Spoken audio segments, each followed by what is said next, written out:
É um motivo de grande satisfação para mim poder participar com vocês desse momento especial. O pastor Levi, e eu creio que foi a Irene também, e algumas outras pessoas já haviam me falado do grupo, e que Deus possa abençoar a cada um de vocês, seus familiares também. Se alguém precisa de oração e de uma bênção especial, que também tenha esse privilégio. E com certeza, ainda foi mencionado o grupo das mulheres, em torno de umas 20, hoje foram 12, mas que também possa abençoar e que muitas bênçãos possam derivar desses momentos juntos, buscando a Deus e o poder do Espírito Santo. Quando eu fui convidado, pela Roseli, eu estive pensando no que falar e eu decidi compartilhar com vocês um tema que eu creio que é importante. Não é novidade, não é um tema bombástico assim, mas eu creio que nós precisamos muitas vezes pensar no foco que a gente tem em nossa vida espiritual. E nesse sentido, eu gostaria de ah, tocar um assunto que hoje talvez seja um tema que é um tanto conhecido, mas que existem algumas distorções. Eu creio que todos nós gostaríamos de conhecer a vontade de Deus e praticá-la em nossa vida. Mas a grande pergunta é como conhecer a vontade de Deus para a minha vida. É certo que quando se trata de conhecer a vontade de Deus em termos de doutrina, não é difícil porque nós temos uma doutrina bem definida. O estilo de vida também pode parecer um tanto, ah, quem sabe um pouco controverso em alguns lugares, mas também a posição da igreja é definida em muitos casos. Agora, e nas decisões que eu devo tomar dia a dia? Bem, vamos começar com um texto que é bem conhecido, é perto do final do Sermão do Monte de Jesus. E aqui Jesus diz assim, em São Mateus 7, seria o 21 a 23. Eu acabei colocando, eu pensei primeiro no 21 e depois acabei acrescentando dois versos mais. Aqui é dito: nem todo que me diz Senhor, Senhor entrará no reino dos céus, mas aquele que faz a vontade de meu Pai que está nos céus. Muitos naquele dia hão de dizer-me: Senhor, Senhor, porventura não temos nós profetizado em teu nome? E em teu nome não expelimos demônios? E em teu nome não fizemos muitos milagres? Então lhes direi explicitamente: Nunca vos conheci. Apartai-vos de mim os que praticais a iniquidade. E então Jesus termina o sermão com os dois fundamentos, aquele que construiu a sua casa sobre a rocha e o que construiu a sua casa sobre a areia. Mas o ponto-chave aqui é, para nós entrarmos no reino do céu e termos a salvação garantida, nós devemos fazer a vontade do, uh, de Deus o Pai. Alguém poderia dizer, sim, mas deveria ser a vontade de Jesus, porque acham que a vontade de Jesus está em contradição com a do Pai. Mas Jesus mesmo diz a vontade de meu Pai. Por quê? Porque a vontade de ambos é a mesma. Não existe conflito. A vontade do Pai no Antigo Testamento e agora a vontade de Cristo no Evangelho como sendo distinta. Mas nós hoje enfrentamos uma realidade um tanto estranha. Ah, nós temos um mundo carismático pentecostal afora, que até alega que a letra mata, mas o espírito vivifica. E muitas pessoas hoje creem que a intuição, a revelação de Deus, ou a suposta revelação de Deus na sua própria vida, na sua mente, ela é mais importante do que a revelação de Deus em sua palavra. E que a palavra de Deus está em um sentido secundário. Eu não sei se você já ouviu, mas eu já encontrei várias pessoas e até pregadores, às vezes, que diz: olha, o Senhor me revelou, o Senhor me falou, Deus me mostrou e assim por diante.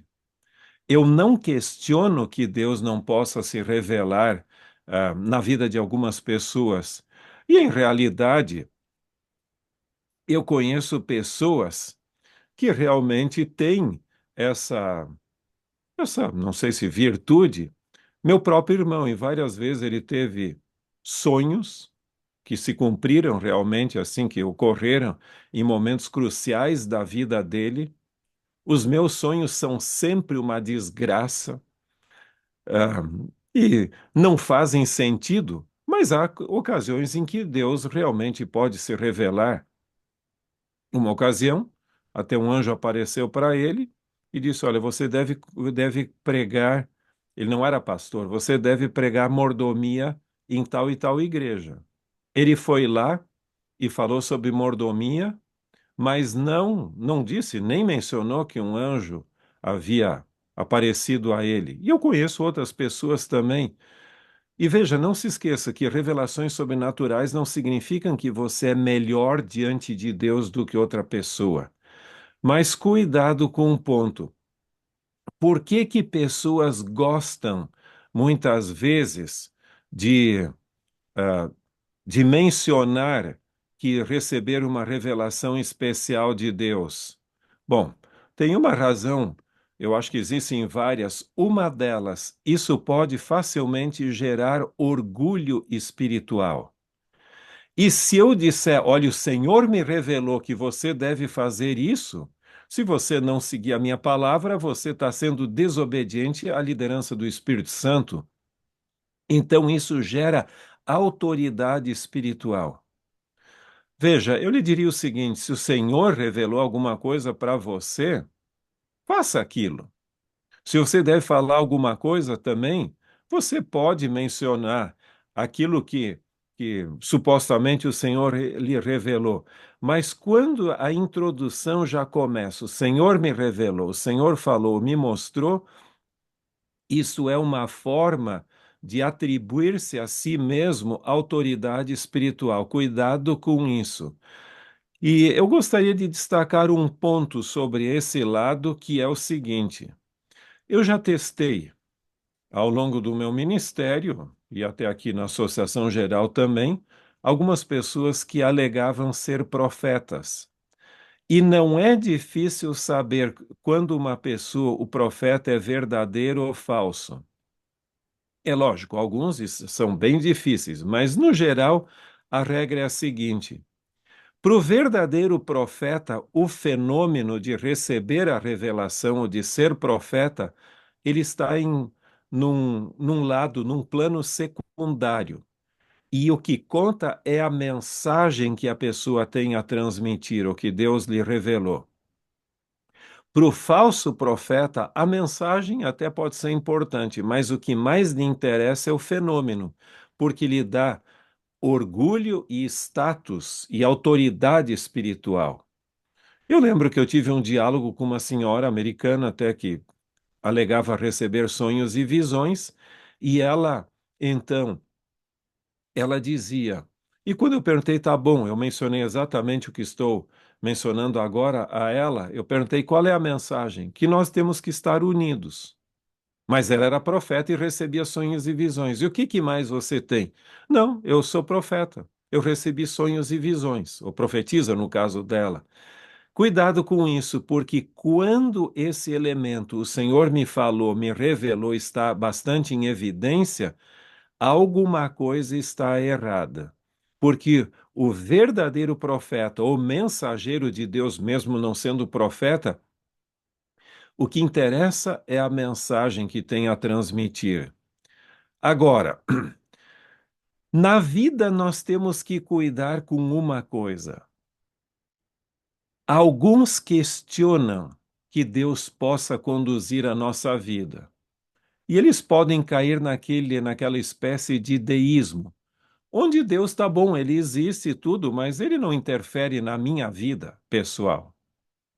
Então a pessoa praticamente vive a vida como se Deus não guiasse a sua vida. Agora, outras pessoas caem numa espécie de predeterminismo, que tudo que ocorre na minha vida, se eu orar, é a vontade de Deus. Então eu não sou mais responsável por minhas ações. Dá a impressão que se a coisa sair mal, se sair bem ou mal, é Deus que é responsável por isso. Eu lembro que uma vez, quando eu trabalhava lá no NASP, Engenheiro Coelho, e até eu tive o privilégio, nós tivemos como família de ser vizinhos do pastor Levi Borrelli, da Shirley, e ah, uma senhora uma vez me ligou de uma outra cidade querendo saber a vontade de Deus em sua vida. Ela queria ser tão dependente de Deus que ela não decidia nada sem oração. Por exemplo, ela tomava o ônibus do centro da cidade para ir para um bairro e então ela orava. Se um gato aparecesse na calçada antes, ela deveria descer em tal parada. Ou um gato ou cachorro. Se não aparecesse, ela desceria na outra parada. Se aparecesse um menino, a primeira pessoa que ela visse, fosse do sexo masculino, menino, menina, ou coisa assim, alguma forma, ela desceria em tal parada, se não fosse a outra. Supondo que tudo isso era a vontade de Deus em sua vida. Mas ela não era feliz, porque a vida dela se tornou tão mecânica, como se ela não tivesse nenhum espaço para expressar a sua própria vontade. Eu lhe diria que Deus tem parâmetros definidos nos quais nós devemos viver, mas dentro desses parâmetros eu tenho liberdade para escolher também. Por exemplo, eu creio que Deus dirigiu meu casamento quando eu casei com a Marli, mas eu também poderia ter decidido não casar com ela, ou ela. Então não é dizer que se a coisa não for exatamente dessa maneira, que eu estou fora dos planos de Deus. Eu creio que se eu buscasse alguém que não fosse da mesma fé, eu estaria fora dos planos de Deus. Mas eu creio, entendo que Deus dirigiu, mesmo me dando liberdade. Agora, eu devo assumir a responsabilidade por minhas próprias ações e não transferir a minha responsabilidade pessoal para Deus. Eu posso tomar decisões equivocadas e eu devo ser responsável por elas. Mas mesmo em decisões corretas, o mal existe no mundo. E não é dizer porque se eu tomar uma decisão, algo errado ocorrer, ah, que eu estou fora do plano de Deus. Por exemplo, Jesus mesmo disse que o cristão passaria por aflições. Muitas vezes basta você se colocar do lado de Deus e você se torna objeto de Satanás, das suas tentações e de sua perseguição. Agora, o ponto crucial é como posso eu saber a vontade de Deus na minha vida dentro desse emaranhado, onde existem tantas diferentes possibilidades de decisões. Eu gostaria de deixar com vocês esse texto. Eu creio que muitos de vocês já conhecem, mas se não conhecem, até pode, quem sabe, tirar uma foto dele, alguma coisa, porque é muito importante em nossa vida.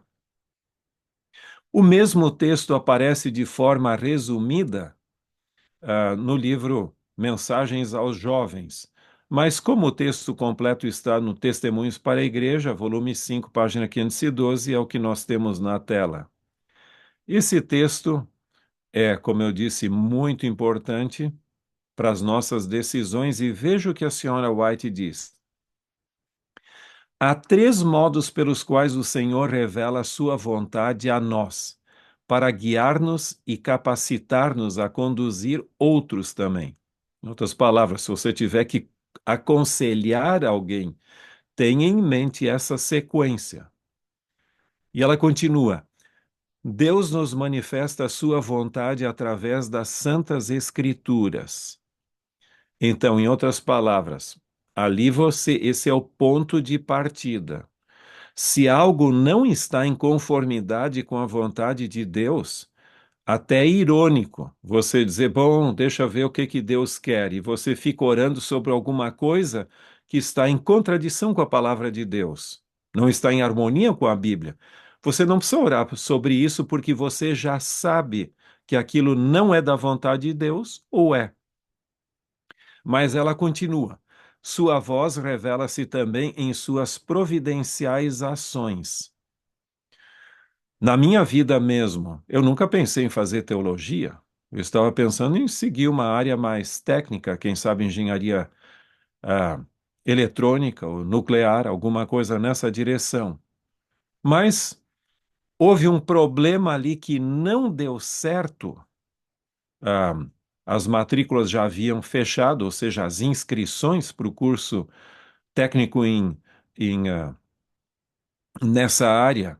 E aí eu fiquei frustrado, porque eu não queria fazer outra coisa, e nisso apareceu um pastor que me conduziu em outra direção, juntamente com meu irmão, que era 20 anos mais velho que eu. Então, muitas vezes, uma porta se fecha aqui e outra maior se abre lá. Então, as providenciais ações de Deus. Eu tenho certeza que em sua vida você também teve ocasiões no quais um fracasso se tornou em bênção. E não se esqueça que Deus é profissional em transformar aparentes fracassos em bênçãos. E ela continua. E nós a distinguiremos, ou seja, suas providenciais ações, se dele não separarmos a alma, andando em nossos próprios caminhos, agindo segundo a nossa vontade e seguindo os impulsos de um coração não santificado, até que a percepção se torne tão confusa que as coisas eternas deixam de ser discernidas e a voz de Satanás é tão distinta que se aceita como a voz de Deus.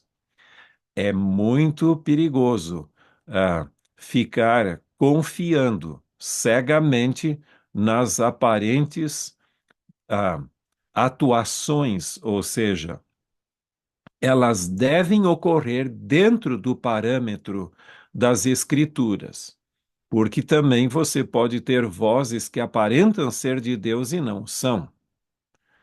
O outro modo pelo qual se ouve a voz do Senhor é mediante os apelos do seu Santo Espírito, produzindo no coração impressões que se desenvolverão no caráter. Se está em dúvida quanto a qualquer ponto, consulte primeiro as Escrituras. Esse texto é muito importante aqui porque a gente tem um critério. Você tem 3 pontos: as Escrituras Sagradas, a maneira como ele conduz nossa vida e impressões do seu Santo Espírito. Mas não se esqueça de que a consciência não é um guia seguro na nossa vida. A consciência santificada, sim, mas nesse sentido, nós devemos estar sempre sob a influência do Espírito Santo, em conformidade com a palavra de Deus, porque o seu Espírito, tanto nas impressões sobre a nossa mente, ou em suas providenciais ações, nunca nos conduz em contradição com a Bíblia, e como adventistas nós diríamos também em desconformidade com a Bíblia, ele nunca nos conduz, e também não em contradição com o que nós temos como luz no Espírito de profecia. Agora,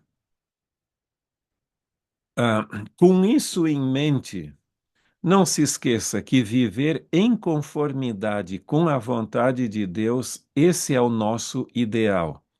E existe uma promessa muito bonita na primeira epístola, primeira carta de João, o capítulo 2, verso 17, que diz: Ora, o mundo passa, bem como a sua concupiscência. Aquele, porém, que faz a vontade de Deus permanece eternamente. Eu tenho certeza que cada um de nós gostaria de estar e viver nossa vida em conformidade com a vontade de Deus. É certo que muitas vezes a nossa própria vontade está em conflito com a vontade de Deus. E nós temos um desejo que nem sempre coincide.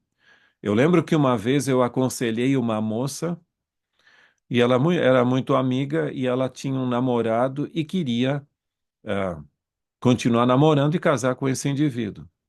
E aí eu disse para ela, mas eu entendo que não é da vontade de Deus que você o namore, porque esse rapaz tem problema.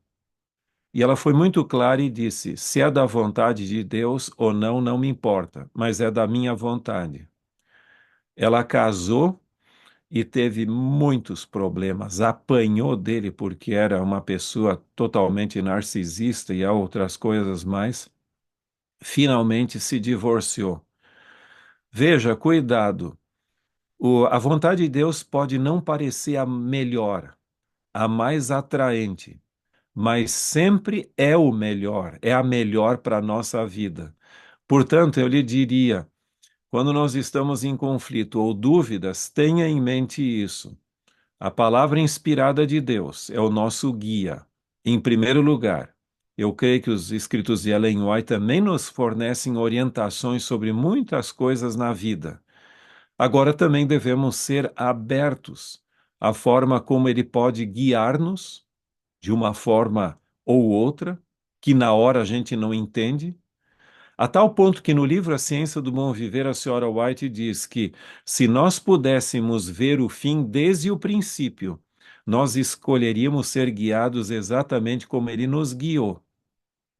Porque depois, quando nós tivermos spectrum, ou seja, distância dos fatos, se for nessa vida, muito bem. Se não for, pelo menos na eternidade, a gente vai ver que aquilo foi o melhor para nós. Mesmo que seja para, quem sabe, até mesmo burilar o nosso caráter, porque Deus permite que algumas coisas ocorram na nossa vida que não são o melhor, mas Ele nos permite para que nós passemos a confiar nele e, quem sabe, burilar o nosso caráter e pontos que, quem sabe, são negativos na nossa vida sejam superados. Tem um texto que alguns usam de uma maneira um pouco equivocada que diz assim: todas as coisas contribuem para o bem daqueles que amam a Deus. O sentido não é bem esse, porque se você tomar desta forma a tradução do texto, então o mal não existe, porque tudo é para o nosso bem. Eu prefiro a nova versão internacional, que diz assim: em todas as coisas Deus colabora ou opera para o bem daqueles que amam a Deus. O mal existe, ele não é bom, portanto, não são as coisas em si que cooperam, mas em todas as coisas, quer elas sejam boas ou más, Deus opera para o nosso bem. Você pode estar em dificuldade, mas tenha certeza que não existe problema sem saída e Deus operará para o bem de todos nós. Que Deus abençoe você nesse dia, em suas decisões, muitas das quais a gente não sabe o que vem pela frente, mas a gente deve confiar que Ele guia a nossa vida e que, seja o que for, sempre estaremos com Ele e não sozinhos. Deus abençoe. Um grande abraço.